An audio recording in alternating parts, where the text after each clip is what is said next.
এই মুহূৰ্তত মই উপস্থিত আছোঁ কেন্দ্ৰীয় ৰাজ্যিক মন্ত্ৰী বৈদেশিক পৰিক্ৰমা দপ্তৰৰ পবিত্ৰ মাৰ্ঘেৰিটা ডাঙৰীয়াৰ সৈতে আৰু যিহেতুকে শেহতীয়া 19 দিনীয়া বিদেশ ভ্ৰমণ তেখেতে সামৰি 10খন দেশ ভ্ৰমণ কৰি তেখেত আহি বৰ্তমান ভাৰতবৰ্ষত উপস্থিত হৈছে। বৰ্তমান দিল্লীত তেখেত উপস্থিত হৈছেহি আৰু ইতিমধ্যে তেখেতৰ এই ভ্ৰমণকালত বিভিন্ন তেখেতৰ অভিজ্ঞতা হৈছে আৰু যিহেতুকে এয়া তেখেতৰ প্ৰথম ভ্ৰমণ মন্ত্ৰী হিচাপে, গতিকে আমি তেখেতৰ অভিজ্ঞতা সম্পৰ্কে জানিব বিচাৰিম। এই যি ভ্ৰমণ, এই ভ্ৰমণৰ বিষয়ে আপোনাৰ অভিজ্ঞতা সম্পৰ্কে কি ক'ব? হয়, প্ৰথম ভ্ৰমণ, গতিকে আপুনি সুধিছে সেইকাৰণে উত্তৰ দিব লাগিব। কাৰণ কিন্তু বৈদেশিক মন্ত্ৰালয়ৰ কৰ্মচাৰী বিষয়া বা মন্ত্ৰীসকলে এইদৰে বিদেশ যায়, গতিকে নতুন অভিজ্ঞতা বা অসমৰ মন্ত্ৰী হিচাপে, অসমৰ পৰা মন্ত্ৰী হিচাপে নতুন অভিজ্ঞতাৰ কাৰণে সুধিছে, মই ক'বই লাগিব। সুন্দৰ অনুভৱ। আপুনি কোৱাৰ দৰে হয়, 10খন ৰাষ্ট্ৰলৈ গৈছিলোঁ। তাৰে 2খন ৰাষ্ট্ৰত মোৰ বিশেষ কাৰ্যসূচী নাছিল, নিউজিলেণ্ড আৰু ছিংগাপুৰ। তাত মোৰ কিছু বিৰতিহে আছিল। আমেৰিকা যুক্তৰাষ্ট্ৰৰ স্বাধীনতা দিৱস টাইম স্কোৱাৰৰ পৰা আদি কৰি দূতাবাসলৈকে সকলোতে অংশগ্ৰহণ কৰি ডমিনিকান ৰিপাব্লিকৰ ৰাষ্ট্ৰপতিৰ শপত গ্ৰহণ অনুষ্ঠান বিশেষভাৱে আমি দেশৰ প্ৰতিনিধিত্ব কৰি গৈছিলোঁ। তাৰপিছতেই এল চেলভাডৰ, পানামা, গুৱাটেমালা আৰু ত্ৰিনিদাদ এণ্ড টবেগো, মানে ৱেষ্ট ইণ্ডিজ দলটোৰ এখন দেশ তেনেকৈ ক'লে মানুহে বেছি ভাল পায়। আৰু ব্ৰায়ান লাৰাৰ দেশ ত্ৰিনিদাদ এণ্ড টবেগো, তাৰ লৈ গৈ বিভিন্ন দ্বিপাক্ষিক বহুপাক্ষিক সভা কৰি এদিনৰ বিৰতিৰে পুনৰ ছিংগাপুৰ, নিউজিলেণ্ড হৈ টংগা বুলি এখন দ্বীপৰাষ্ট্ৰলৈ গৈছিলোঁ। সেইখন অতি গুৰুত্বপূৰ্ণ এখন সভা আছিল। প্ৰশান্ত মহাসাগৰীয় নিউজিলেণ্ড, অষ্ট্ৰেলিয়া, ফিজিকে ধৰি 18খন দ্বীপৰাষ্ট্ৰৰ যিটো শীৰ্ষ সংস্থা পেচিফিক আইলেণ্ড ফ'ৰাম PIF, তেখেতসকলৰ 53 সংখ্যক প্ৰধান অধিৱেশনখন আয়োজন কৰা হৈছিল। 18খন ৰাষ্ট্ৰৰ লগতে 21খন ডায়লগ পাৰ্টনাৰক বিশেষভাৱে আমন্ত্ৰণ জনোৱা হৈছিল। আৰু অন্যান্য ৰাষ্ট্ৰবিলাকতো আছেই, লগতে ৰাষ্ট্ৰসংঘৰ সচিব প্ৰধানৰ পৰা ৱৰ্ল্ড বেংক, UNDP, বিভিন্ন আন্তঃৰাষ্ট্ৰীয় সংস্থাৰ মুৰব্বীসকল আছিল।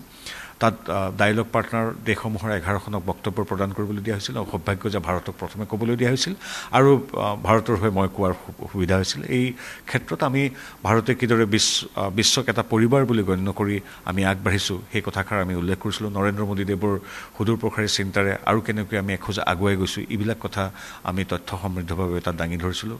আৰু এনেধৰণে তাতো বহুকেইগৰাকী বিদেশৰ বৈদেশিক মন্ত্ৰী আৰু ৰাষ্ট্ৰপ্ৰধানক তাত যোগাযোগ বৈঠকত বহিছিলোঁ। এই গোটেই যাত্ৰাটোত 5গৰাকী ৰাষ্ট্ৰপতি, 3গৰাকী সন্মানীয় প্ৰধানমন্ত্ৰী, 8গৰাকী বৈদেশিক মন্ত্ৰী, 3গৰাকী পাৰ্লিয়ামেণ্টৰ অধ্যক্ষ আৰু এগৰাকী ক্ৰাউন প্ৰিন্স, এগৰাকী যুৱৰাজৰ সৈতে উচ্চস্তৰীয় বৈঠকৰ লগতে সৰ্বমুঠ প্ৰায় 30টা অনুষ্ঠানত মই অংশগ্ৰহণ কৰিছোঁ দেশৰ হৈ। এইখিনি অভিজ্ঞতা, নতুন অভিজ্ঞতা, প্ৰথম অভিজ্ঞতা। আপুনি নুসুধাৰ আগতে দুটা কথা কৈ লওঁ। দুটা কথা মই ক'বই লাগিব যে তাত প্ৰত্যেকখন দেশলৈ গৈ এটাই গম পালোঁ যে ভাৰতৰ প্ৰতি বিদেশী নেতৃবৃন্দই হওক বা সাধাৰণ নাগৰিকেই হওক, ভাৰতৰ বিষয়ে যিটো অগাধ সন্মান, শ্ৰদ্ধা, সেইটোৱে এগৰাকী ভাৰতীয় হিচাপে অভিভূত কৰিছে। আৰু এইটো কথা বিৰোধীও স্বীকাৰ কৰিব। আৰু এইটো কথা মই যোৱা ঠাইত আলোচনা হৈছে, নৰেন্দ্ৰ মোদীদেৱৰ যিটো শক্তিশালী, সুদৃঢ়, সুস্পষ্ট, বন্ধুত্বপূৰ্ণ, এক মৰ্যাদাসম্পন্ন বৈদেশিক নীতি, সেই নীতিটোৰ সুবাদত আচলতে আমাৰ দেশৰ এই যিটো কূটনৈতিক স্থিতিটো আৰু অধিক উচ্চ স্তৰলৈ উত্তীৰ্ণ হৈছে। গতিকে এই কথাষাৰ সকলোৱে স্বীকাৰ কৰিব। আৰু ভাৰতৰ কথা যেতিয়া কয়, যে চন্দ্ৰযানৰ কথা কয় কোনোবা মানুহে, মই নেতাৰ কথা বাদেই দিলোঁ, তৃতীয় অৰ্থনীতি হ'বলৈ গৈ আছে ভাৰতৰ সামৰিক শক্তি, সাংস্কৃতিক শক্তি, য়োগা, আয়ুৰ্বেদ, এইবিলাকৰ কথা কওঁতে এগৰাকী গৌৰৱী ভাৰতীয় হিচাপে মোৰ মন প্ৰাণ ভৰি গৈছিল। ঠিক সেইদৰে বহুতে গম পাইছে যে মই অসমৰ কথা যেতিয়া তেনেকৈ কয়, যে যিদৰে নৰেন্দ্ৰ মোদীৰ কথা আলোচনা কৰিছে, জয়শংকৰদেৱৰ কথা কয় বা আমাৰ ভাৰতৰ কথা কয়, এতিয়া অসমৰ সামগ্ৰিক পৰিস্থিতি আজি সম্পূৰ্ণ শান্তিপূৰ্ণ। এইটো জাগিৰোডৰ অনুষ্ঠানটোৰ কথাও, প্ৰতিষ্ঠানটোৰ কথাও বহুতে উল্লেখ কৰিছে। তেওঁলোকে খবৰৰ সামনো ছেমি কণ্ডাক্টৰ এতিয়া hot talk of enter globe.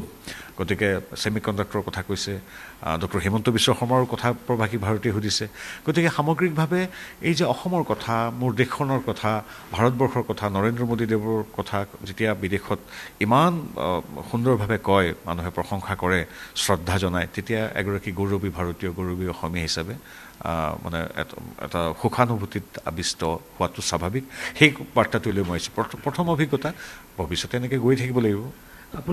আপুনি যিহেতুকে ইতিমধ্যে মই সোধাৰ আগতে ক'লেই যে তাত ভাৰতৰ বিষয়ে আচলতে সকলোৱে এক পজিটিভ আচলতে এটিটিউড সকলোৰে আছে, কিন্তু আপুনি যি সময়ত বিদেশ ভ্ৰমণলৈ গৈছিলে সেই সময়ত কিন্তু এটা বৃহৎ আচলতে ৰাজনৈতিক প্ৰক্ৰিয়া চলি আছিলে চুবুৰীয়া ৰাষ্ট্ৰ বাংলাদেশৰ প্ৰধানমন্ত্ৰী তেখেত পলাই আহি ভাৰতত থাকিবলগীয়া তেনে এক পৰিৱেশৰ সৃষ্টি হৈছিলে।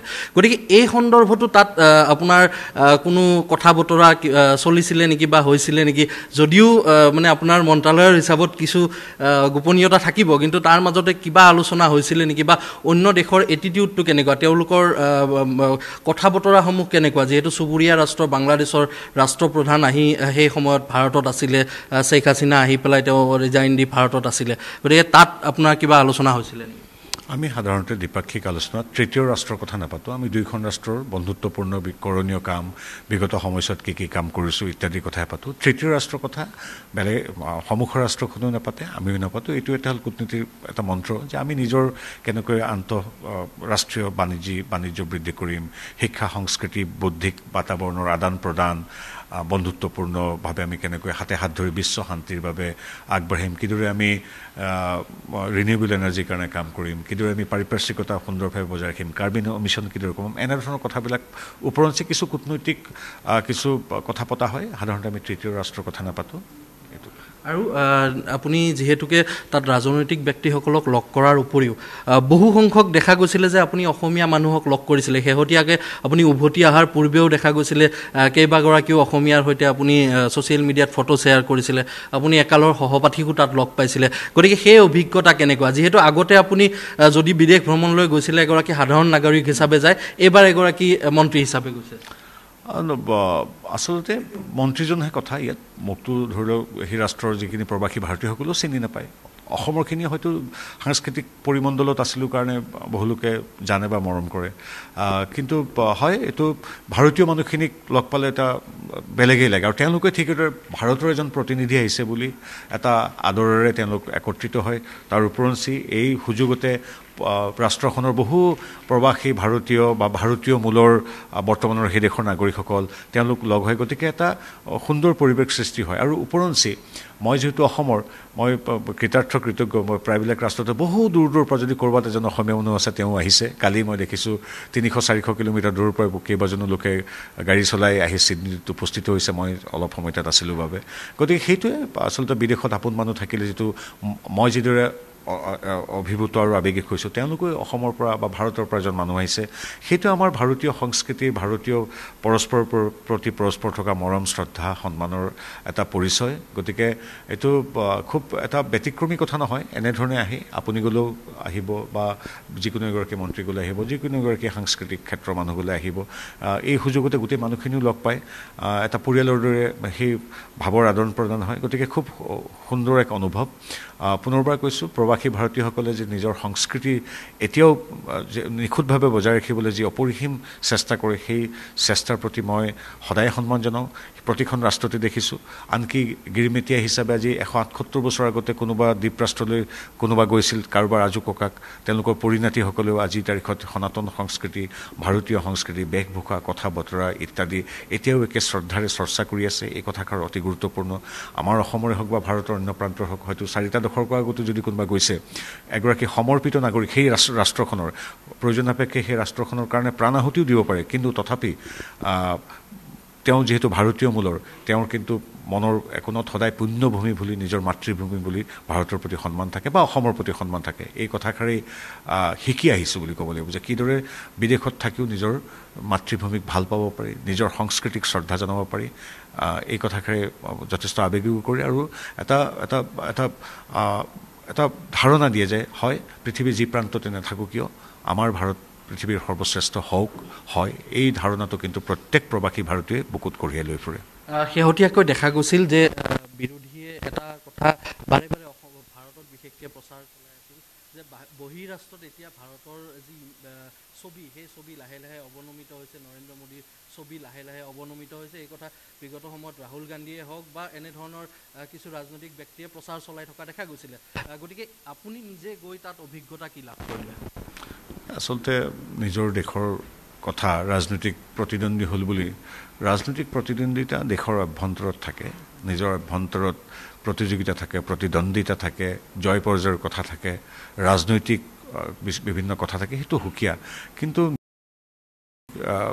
নীতি অৱনমিত হৈছে, মাতৃভূমি বেয়া হৈছে, এনেকৈ কোৱা কেনেকৈনো কোনোবাই ক'ব পাৰে, সেই কথাটো মোৰ বোধগম্য আজিলৈকে নহ'ল। গতিকে সেইবিলাক কথা গুৰুত্ব দিব নালাগে। সমগ্ৰ বিশ্বই জানে আজিৰ তাৰিখত আমাৰ ভাৰতৰ যিটো নীতি বিশ্ববন্ধু বসুধৈৱ কুটুম্বকম, সেই নীতিৰে আজি ভাৰত আগুৱাই গৈছে, তৃতীয় শক্তিশালী অৰ্থনীতি হ'বলৈ গৈ আছে, চন্দ্ৰযান গৈ বা চন্দ্ৰৰ দক্ষিণ পালে গৈ। গতিকে সামগ্ৰিকভাৱে এই ইতিবাচক পৰিৱেশত কেৱল ৰাজনৈতিক বক্তব্যৰ বাবে যদি বিৰোধীয়ে নিজৰ মাতৃভূমিকো অপমান কৰিবলৈ নেৰে, আমাৰ ক'বলগীয়া নাই।